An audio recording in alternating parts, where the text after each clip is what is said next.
Good morning, student. I am Naveen Kumar Dubey, assistant teacher of Ramakrishna Vivekananda Vidya Mandir. बच्चों, हमने पिछले PDF में देखा काल के कितने भेद होते हैं। काल के 3 भेद होते हैं, वर्तमान काल, भूतकाल, भविष्यत काल। पिछले पीडीएफ में हमने भूतकाल के बारे में पढ़ा, उसके भेदों के बारे में जाना। आज के इस पीडीएफ में हम वर्तमान काल के बारे में पढ़ेंगे। वर्तमान काल किसे कहते हैं और वर्तमान काल के कितने भेद होते हैं। बच्चों, बोर्ड पे ध्यान देंगे। वर्तमान काल जब क्रिया के रूप से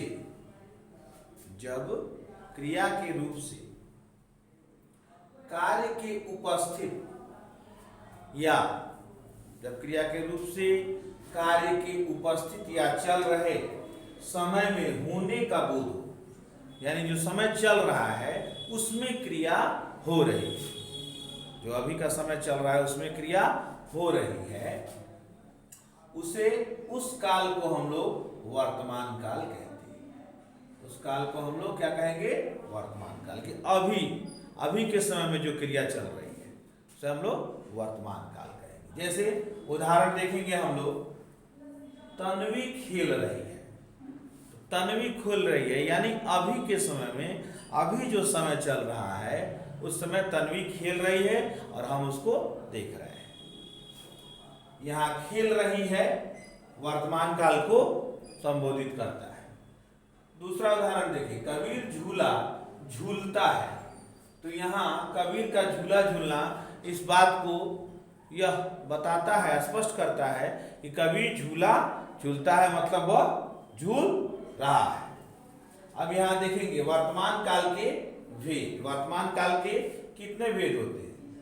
वर्तमान काल के 3 भेद होते हैं। पहला सामान्य वर्तमान काल, दूसरा अपूर्ण वर्तमान काल और तीसरा संदिग्ध वर्तमान काल। वर्तमान काल के 3 भेद होते हैं।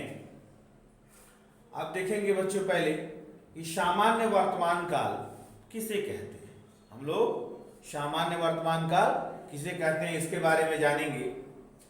देखिए, यहाँ क्रिया के जिस रूप से उसके सामान्य रूप से वर्तमान में होने का बोध हो उसे सामान्य वर्तमान काल कहते हैं। मतलब जो क्रिया हो तो रही है लेकिन वह सामान्य रूप से हो रही है। जब क्रिया सामान्य रूप से होती है तो उसे सामान्य वर्तमान काल कहते हैं। ठीक है बच्चों, इसका उदाहरण हम लोग देखेंगे। ऐसे देखिए, खरगोश भागते हैं, माने खरगोश भाग रहे हैं। इसका मतलब यह हुआ, अर्थ यह हुआ, खरगोश भागते हैं मतलब सामान्य रूप से खरगोश भागते हैं, इसमें कुछ विशेषता नहीं है। वो खरगोश भाग रहे हैं मतलब भागते हैं। खरगोश का ये नहीं है कि पहली बार भाग रहे हैं, सामान्य रूप से क्रिया घट रही है, खरगोश भागते हैं, मतलब ये कोई नई बात नहीं है, सामान्य रूप से खरगोश भागते हैं। दूसरा देखिए, फूल खिलते हैं। हम सभी देखते हैं, हम आप सभी देखते हैं कि फूल खिलते हैं, उसको हम लोग देखते हैं। तो ये कोई विशेष क्रिया नहीं हुई, सामान्य रूप से घट रही है। तो यहाँ खिलते हैं लिखा है, यानी यह जो है क्रियाओं से स्पष्ट होता है कि अभी होना पता चलता है। क्रिया का अभी होना, और अभी होना इस बात को सूचित करता है कि यह वर्तमान काल है, यानी सामान्य रूप से वर्तमान काल में घटित हो रही है। खरगोश भागते हैं यानी अभी भागते हैं, और फूल खिलते हैं यानी सामान्य रूप से वर्तमान काल में घटित हो रही है, इसलिए इसे सामान्य वर्तमान काल। अगला हम लोग देखेंगे अपूर्ण वर्तमान काल। अपूर्ण वर्तमान काल से स्पष्ट है कि जो पूर्ण नहीं हुआ हो, कुछ न कुछ इसमें कमियां रह गई हैं, जिसके चलते वह कार्य पूर्ण नहीं हो सका, वह क्रिया हो नहीं सकी। जैसे देखिए, क्रिया के जिस रूप से यह पता चलता है कि कार्य अभी चल रहा है, यानी पूर्ण नहीं हुआ है। हम बोले ना कि कार्य अभी चल रहा है यानी पूर्ण नहीं हुआ, इसलिए इसको अपूर्ण वर्तमान काल कहते हैं। अभी चल रहा है तथा समाप्त नहीं हुआ है, वह कार्य समाप्त नहीं हुआ है, चल रहा है, अपूर्ण है। ठीक है बच्चों, जैसे उदाहरण पर हम देखेंगे, उदाहरण में कि हम मेला देखने जा रहे हैं, तो मेला देखने हम जा रहे हैं यानी मेला में ना हम अभी पहुंचे हैं और ना हम मेला देखे हैं, हम देखने के लिए जा रहे हैं। अभी हमारी यात्रा हो रही है, अभी हम मेला में पहुंचेंगे तो फिर जाके ना मेला देखेंगे, तो वह जो क्रिया है वह अभी पूर्ण नहीं। तो यहाँ जा रहे हैं इस बात को स्पष्ट करता है कि वर्तमान काल में यह घटना घटित हो रही है लेकिन अपूर्ण है, इसलिए इसको अपूर्ण वर्तमान काल कहते हैं। नेक्स्ट देखेंगे उदाहरण में, स्त्री कुएं से पानी ले रही है, स्त्री कुएं से पानी ले रही है। बच्चों ध्यान देंगे आप, यानी कि स्त्री का कुएं से पानी लेने की जो क्रिया है वो अभी समाप्त नहीं हुई है, पानी ले रही है, वह कुएं से लगातार पानी ले रही है, अभी उसके लिए पानी लेने की क्रिया समाप्त नहीं हुई है, ना ही वह उसको समाप्त की है, लेकिन वर्तमान काल में यह घटना घट रही है और हम देख रहे हैं। तो यहाँ जो सेंटेंस है स्पष्ट करता है कि यह अपूर्ण वर्तमान काल की घटित घटना है, कि यह काम समाप्त नहीं हुआ। यहाँ स्पष्ट रूप से कहा है कि कार्य अभी चल रहा है तथा समाप्त नहीं हुआ है, इसलिए इसको हम लोग अपूर्ण वर्तमान काल कहते हैं, मतलब कार्य हो रहा है अभी समाप्त नहीं हुआ है। आगे देखते हैं बच्चों, अगला संदिग्ध वर्तमान काल, जो यह तीसरा भेद है वर्तमान काल का, इसको देखेंगे। संदिग्ध नाम से ही स्पष्ट होता है कि इसमें संदेह है, संदेह है। अब इसके डिफिनीशन को हम लोग देखेंगे कि क्रिया के जिस रूप से उसके वर्तमान काल में होने में संदेह पाया जाए, संदेह पाया जाए, उसे हम लोग संदिग्ध वर्तमान काल कहेंगे। जब संदेह मिलेगा तो उसे हम लोग कहेंगे संदिग्ध वर्तमान काल, है ना बच्चों। इसके उदाहरण को देखिए, पहाड़ी पर घूमने वाले आ रहे होंगे, मतलब यह सूचना मिली है कि पहाड़ी पर घूमने वाले आएंगे, तो आ रहे होंगे इस बात का संदेह है, हो सकता है नहीं भी आए। संदेह का मतलब यही है कि हो सकता है बच्चे नहीं आए या बुजुर्ग या जो भी व्यक्ति आने वाले हैं, व्यक्तियों का समूह आने वाला है, हो सकता है नहीं भी आए, ये संदेह है।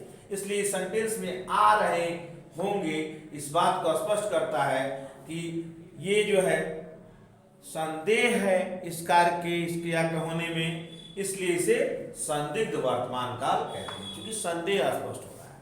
दूसरा उदाहरण हम लोग देखेंगे बच्चों, लोग पढ़ने के लिए आते ही होंगे, लोग पढ़ने के लिए आते ही होंगे, मतलब यह अनुमान लगाया जा रहा है, हमें संदेह है, पढ़ने के लिए आए नहीं है, पहुंचे नहीं है, आ रहे होंगे। तो आ रहे होंगे से यह स्पष्ट होता है कि संदिग्ध वर्तमान काल की घटना है, इसमें संदेह है, यह समाप्त नहीं हुआ है। बच्चों हम लोग देखेंगे काल का तीसरा भेद भविष्यत काल। भविष्यत काल इसे कहते हैं और भविष्यत काल के कितने भेद होते हैं। देखिए, क्रिया के जिस रूप से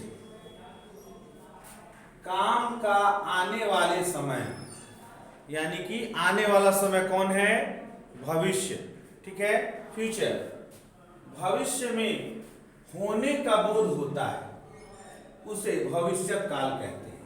माने जो क्रिया, जो काम भविष्य में होने की उम्मीद हो उसे हम लोग भविष्यत काल कहते हैं। जैसे दौड़ 10 मिनट बाद आरंभ होगी, यानी दौड़ अभी नहीं आरंभ होगी, वह 10 मिनट बाद होगी, ठीक है, यानी आने वाले समय में, अभी के समय में, अभी जो समय चल रहा है वही वह क्रिया नहीं होगी, आने वाले समय में होगी, जिसको हम लोग भविष्य कहते हैं कि होगी, आरंभ होगी। दूसरा उदाहरण हम लोग देखेंगे सब्जी वाले शाम को घर जाएंगे। शाम को घर जाएंगे यानी आने वाला समय जो शाम, अभी शाम नहीं हुई है, शाम जब आएगा तो उस समय जाएंगे। तो बच्चों यहाँ ध्यान से देखिए, जिस रूप से काम का आने वाले समय में होने का बोध होता है उसे हम लोग भविष्यकाल कहते हैं। इन क्रियाओं से यह पता चलता है कि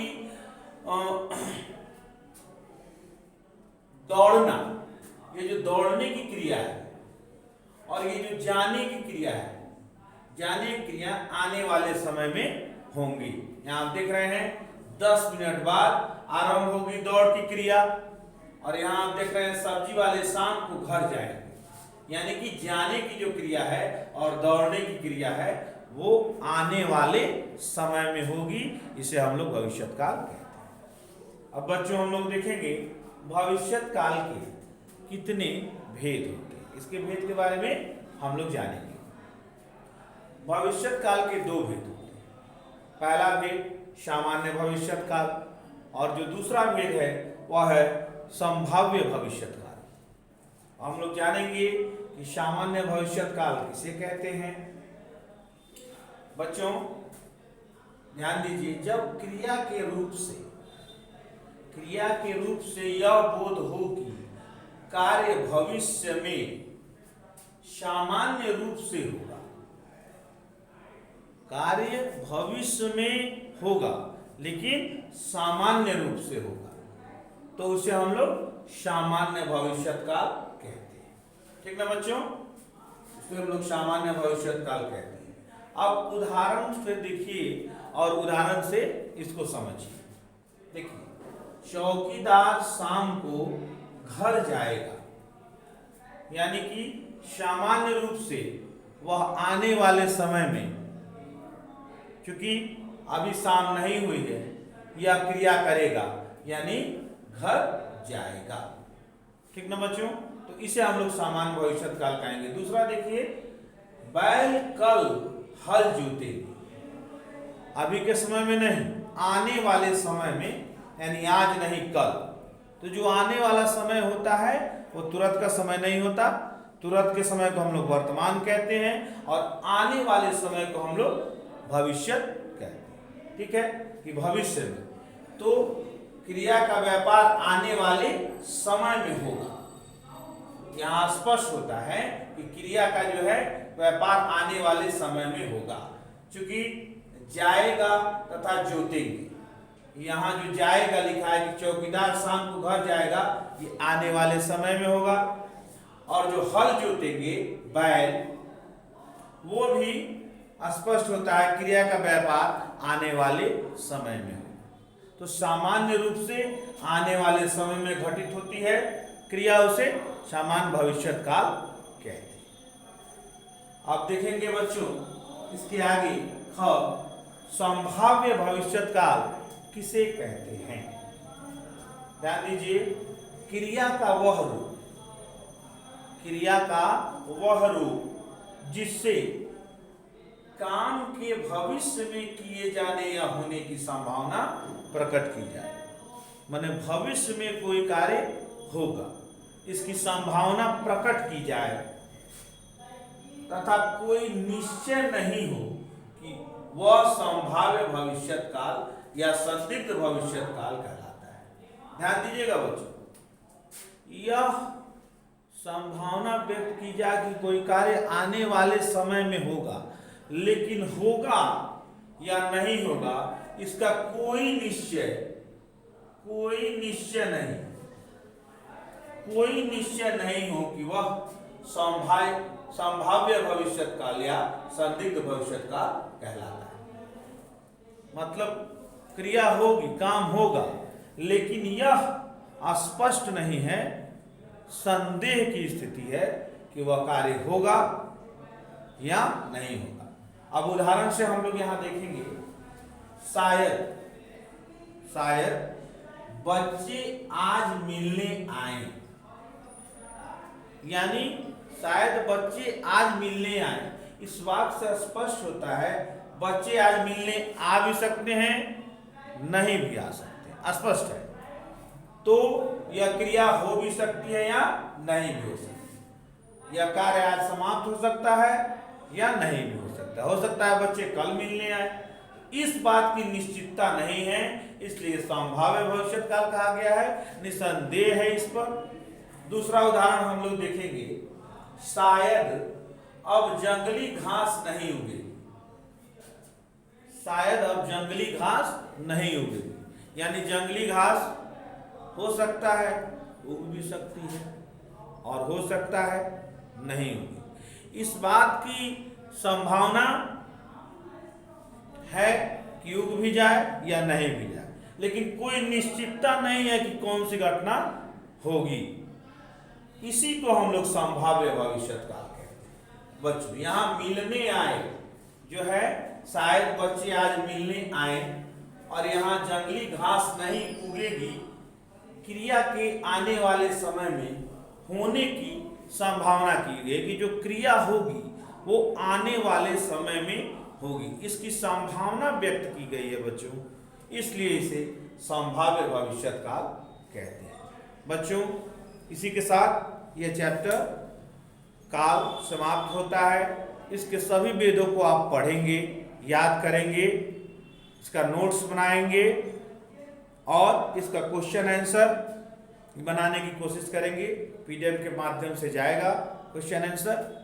आप इस पीडीएफ को बार बार पढ़ें, इस वीडियो को देखें और याद करें, अपनी कॉपी में लिखें। महत्वपूर्ण जो है जिसका अंडरलाइन किया गया उसको अंडरलाइन करें, ध्यान से देखें ताकि आने वाली परीक्षाओं में आपको कोई समस्या नहीं हो। अगर इस चैप्टर से प्रश्न आते हैं तो आपकी तैयारी बेहतर है। थैंक्स।